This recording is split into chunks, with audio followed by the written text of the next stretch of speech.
Hello दोस्तों, नमस्कार। स्वागत है आपका प्रेरक आईएएस एकेडमी के यूट्यूब चैनल पे। जैसा कि आप लोगों को पता है कि इस चैनल पे एक डेली रूटीन की शुरुआत की गई है, जिसमें आप लोगों को एक दिन पहले टास्क देने के बाद उसके 20 महत्वपूर्ण क्वेश्चन का सेट का अभ्यास करवाया जाता है, जिसमें आप लोगों को ये एनालाइज करने के लिए दिया जाता है कि आप लोग की पढ़ाई की स्थिति कैसे चल रही है और कैसा इंप्रूवमेंट हो रहा है। तो कल आप लोगों ने बहुत अच्छे से टेस्ट दिया था, बहुत लोगों ने कमेंट भी किया कि उनका अच्छा चल रहा है तैयारी। तो उसी जो है संदर्भ में आज डे 2 का टेस्ट लेके आए हैं हम लोग। इसमें 20 महत्वपूर्ण प्रश्नों का सेट लाया गया है। इसके माध्यम से आप जो है अपनी तैयारी के रूपरेखा को एनालाइज करने का प्रयास करेंगे। तो चलिए शुरू करते हैं आज के पहले प्रश्न से। हाल ही में कजाकिस्तान की राजधानी का नाम पुनः बदलकर क्या कर दिया गया है? इसका ऑप्शन है नूर सुल्तान, अस्ताना, अलमाटी और पेट्रोपावेल। इसका आंसर दोस्तों आप बताएंगे। इसका आंसर कर दिया गया है बदलकर अस्ताना। जैसा कि आप लोगों को पता होगा कि इससे पहले कजाकिस्तान की राजधानी का नाम बदलकर नूर सुल्तान कर दिया गया था, लेकिन पुनः इसका नाम बदलकर क्या कर दिया गया है? अस्ताना कर दिया गया है। अगला प्रश्न देखेंगे। हाल ही में भारत सरकार ने अपने विदेश व्यापार नीति 2015-20 को आगे बढ़ाकर कब तक विस्तारित कर दिया गया है? इसका ऑप्शन है 2023, 2024, 2025 और 2030। इसका उत्तर दोस्तों क्या है? इसका उत्तर है 2030। तो हाल ही में भारत सरकार ने अपनी जो विदेशी व्यापार नीति जो 2015-20 में उन्होंने लाई थी, उसको बढ़ाकर क्या कर दिया है? 2023 तक विस्तारित कर दिया गया है। आप लोगों को पता होगा कि जो कोरोना पीरियड चला था 2020 से लेकर 2022 तक में, उसमें भारत की विदेश व्यापार की जो नीति थी वो प्रभावित रही थी, और इसी को ध्यान में रखते हुए इसको 2023 तक जो है विस्तारित कर दिया गया है। अगला प्रश्न देखेंगे। हाल ही में जारी एक रिपोर्ट के अनुसार विदेशी ऋण के मामले में भारत का विश्व में स्थान क्या है? इसका ऑप्शन है ए 20वां, बी 22वां, सी 23वां, डी 25वां। तो इसका उत्तर है दोस्तों सी 23वां।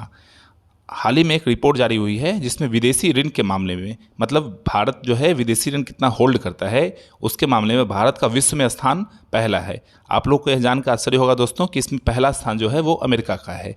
तो विदेशी ऋण के मामले में पहला स्थान किसका है? अमेरिका का है। और 23वां स्थान किसका है? तो भारत का है। अगला प्रश्न देखेंगे दोस्तों।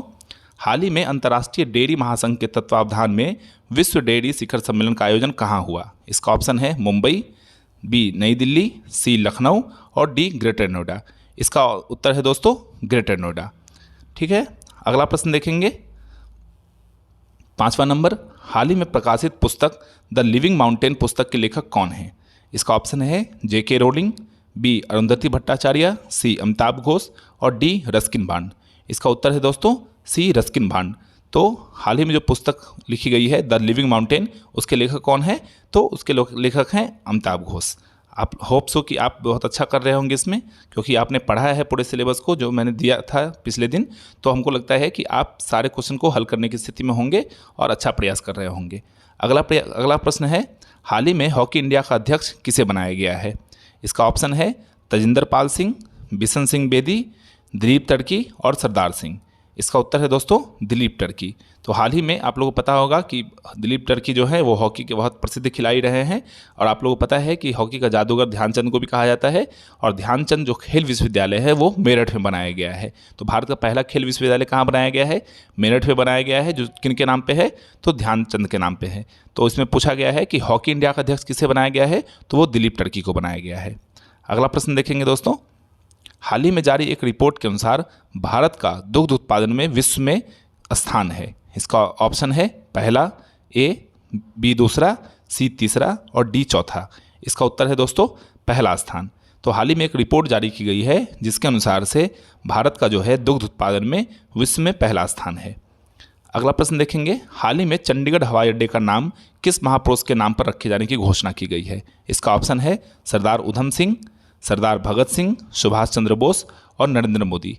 तो इसका उत्तर दोस्तों आप लोगों को पता होगा, इसका उत्तर है सरदार भगत सिंह। तो हाल ही में जो चंडीगढ़ में एयरपोर्ट का शुभारंभ हुआ है, उसका जो नाम किसके नाम पर रखा गया है? सरदार भगत सिंह के नाम पर रखा गया है। अगला प्रश्न देखेंगे दोस्तों। 9वां प्रश्न है।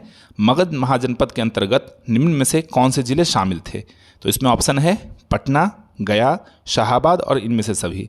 तो आप लोगों का इसका आंसर जो है पूर्णतः पता होगा। इसका आंसर है डी इनमें से सभी, क्योंकि मगध महाजनपद जो थे उनके अंतर्गत में जो थे पटना, गया और शाहाबाद जो है वो शामिल था। अब देखेंगे तो बिहार में जो है अगर 16 महाजनपद की बात करें तो उसमें से 3 महाजनपद बिहार के अंतर्गत आते थे, अंग, लिच्छवी और मगध।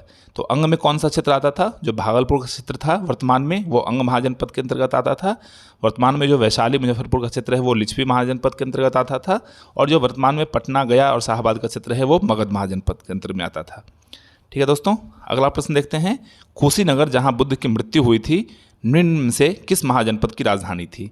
ऑप्शन है ए मत्स्य, बी मगध, सी कौशल और डी मल्ल। तो कुशीनगर में जहां बुद्ध का महापरिनिर्वाण हुआ था वो कहाँ, किसकी राजधानी थी? तो मल्ल की राजधानी थी वो, ये आप लोगों को पता ही होगा। अगला प्रश्न देखते हैं। पटना में गंगा एवं सोन के संगम पर एक किले का निर्माण निम्नलिखित में से किस शासक ने करवाया था? दोस्तों ये बीपीएससी के अध्यापक शिक्षक एग्जामिनेशन के लिए और बीपीएससी 69वीं के लिए बहुत ही महत्वपूर्ण क्वेश्चन है। पहले ही बीपीएससी ऐसा प्रश्न पूछा गया है बीपीएससी के द्वारा, और ये भी जो है अगले आने वाले एग्जामिनेशन के लिए भी महत्वपूर्ण हो सकता है कि पटना में जो है गंगा और सोन के संगम पर एक किले का निर्माण किस शासक ने करवाया था? इसका ऑप्शन है ए अजातशत्रु, बी उदयन, सी बिंबिसार और डी शेर शाह सूरी। तो इसका उत्तर दोस्तों, अब जैसा कि आप लोगों को पता ही होगा, इसका उत्तर है उदयन। तो उदयन ने पाटलिपुत्रा नगर की भी स्थापना की थी और यही पर इन्होंने एक किला का निर्माण भी करवाया था। नेक्स्ट क्वेश्चन है, बुद्ध के निर्वाण के लगभग कितने वर्षों के बाद अशोक ने बौद्ध धर्म को अपनाया था? तो आप लोगों को पता है दोस्तों कि कलिंग युद्ध के बाद जो है 261 ईसा पूर्व के बाद जो है अशोक ने बौद्ध धर्म को अपना लिया था। तो इसको जो है उत्तर ऑप्शन है ए 100 वर्ष के बाद, बी 150 वर्ष, सी 200 वर्ष और डी 500 वर्ष। इसका उत्तर क्या होगा दोस्तों? इसका उत्तर है 200 वर्ष। तो बुद्ध के परिनिर्वाण के 200 वर्षों के बाद क्या हुआ था? अशोक ने बौद्ध धर्म को अपना लिया था। नेक्स्ट प्रश्न है, निम्न में से मगध के जैन ने किस संप्रदाय को अपनाया था?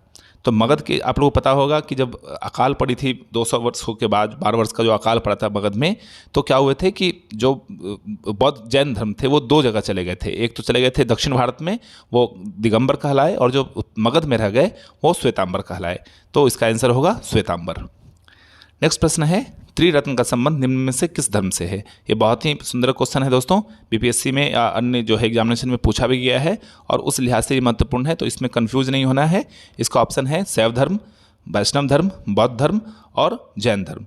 तो त्रिरत्न का संबंध किससे है? तो ये जैन धर्म से है। ठीक है दोस्तों, अगला सवाल है, दक्षिण भारत में कर्नाटक में बहुत सारे जैन मठ स्थापित किए गए जिन्हें कहा जाता था। ये बहुत ही महत्वपूर्ण क्वेश्चन है दोस्तों। जैन धर्म और बौद्ध धर्म से एक क्वेश्चन आप देखेंगे तो बीपीएससी में रहता ही रहता है, वो कोई भी एग्जामिनेशन हो, तो आगामी आने वाले अध्यापक के एग्जामिनेशन के लिए भी और 69वीं के एग्जामिनेशन के लिए भी, दोनों के लिए बहुत ही महत्वपूर्ण क्वेश्चन हो जाता है। तो इसका ऑप्शन है ए चैत्य, बी विहार, सी बसदी और डी अमृषा। तो इसका उत्तर क्या होगा दोस्तों? इसका उत्तर है बसदी। तो दक्षिण भारत में जो कर्नाटक के जैन मठ थे उनको बसदी कहा जाता था। अगला प्रश्न है दोस्तों, पलायन वेग का मान क्या होता है? इसका ऑप्शन है ए 12.2 किलोमीटर प्रति सेकेंड, बी 11.5 किलोमीटर प्रति सेकेंड, सी 22.5 किलोमीटर प्रति सेकेंड और डी जो क्या है 11.2 किलोमीटर प्रति सेकेंड। तो इसका उत्तर आप लोगों को पता ही होगा, ये बहुत ही आसान प्रश्न है। इसका उत्तर है डी 11.2 किलोमीटर प्रति सेकेंड। इस वेग से अधिक जब वेग से फेंका जाता है तो उसको पलायन वेग कहा जाता है। नेक्स्ट है, गुरुत्वाकर्षण का सिद्धांत निम्न में से किस वैज्ञानिक ने दिया था? इसका ऑप्शन है A Charles Newton, B madam Curie, C CV Raman और डी आइजैक न्यूटन। तो इसमें कंफ्यूज नहीं होना है, इसका उत्तर है डी आइजैक न्यूटन। तो गुरुत्वाकर्षण का सिद्धांत किसने दिया था? आइजैक न्यूटन ने दिया था। अगला प्रश्न है, भिन्न भिन्न पदार्थों के अणुओं के बीच कार्य करने वाले आकर्षण बल को क्या कहते हैं? तो इसका ऑप्शन है दोस्तों ए ससंजक बल, बी आसंजक बल, सी केशिकत्व और डी श्यानता। ससंजक बल कोहेसिव फोर्स, जिसमें अगर एक ही जो पदार्थ के जो एक अणु होते हैं उनमें कार्य करने वाले बल को ससंजक बल कहते हैं। भिन्न भिन्न पदार्थ के अणुओं के बीच कार्य करने वाले बल को क्या कहते हैं? आसंजक बल कहते हैं। एडहेसिव फोर्स, केशिकत्व कैपिलरिटी और श्यानता विस्कोसिटी। तो इसका उत्तर क्या हो जाएगा? आसंजक बल हो जाएगा। अगला प्रश्न है दोस्तों, पटना को राजधानी बनाने की चर्चा तारीख़ दाऊद में मिलती है, निम्न में से इसकी रचना किसने की थी? इसका ऑप्शन है दोस्तों ए अबुल फजल, बी अमीर खुसरो, सी अब्दुल्ला और डी नसरुद्दीन मोहम्मद। तो इसका उत्तर दोस्तों, इसका उत्तर होगा सी अब्दुल्ला। तो पटना की राजधानी बनाने की जो चर्चा तारीख़ दाऊद में की गई थी, इसकी रचना किसने की थी? तो अब्दुल्ला ने की थी। अगला प्रश्न है, पुराणों में किस शासक को सर्वछत्रांतक कहा जाता था? इसका ऑप्शन है ए अजातशत्रु, बी बिंदुसार, सी महापद्म नंद और डी धनानंद। इसका उत्तर है दोस्तों सी महापद्म नंद। तो पुराणों में जो है महापद्म नंद को जो है सर्वक्षंत्रातन कहा जाता था। तो ये इस तरह का 20 प्रश्न हुआ दोस्तों। इस तरीके से आप इसमें जो है, हमको पता है कि आप बहुत अच्छा करने की स्थिति में रहे होंगे और अपने प्रश्नों को बहुत अच्छे तरीके से हल किया होगा। तो चलिए आज अगला जो है डे 3 का टॉपिक देखते हैं। तो हिस्ट्री में मौर्यकाल और गुप्तकाल, साइंस में देखेंगे प्रकाश, उष्मा एवं उष्मागतिकी, बिहार स्पेशल में पुनः बिहार सामान्य परिचय और बिहार ऐतिहासिक पृष्ठभूमि रखा गया है, क्योंकि इससे सवाल आने की बहुत संभावना होती है।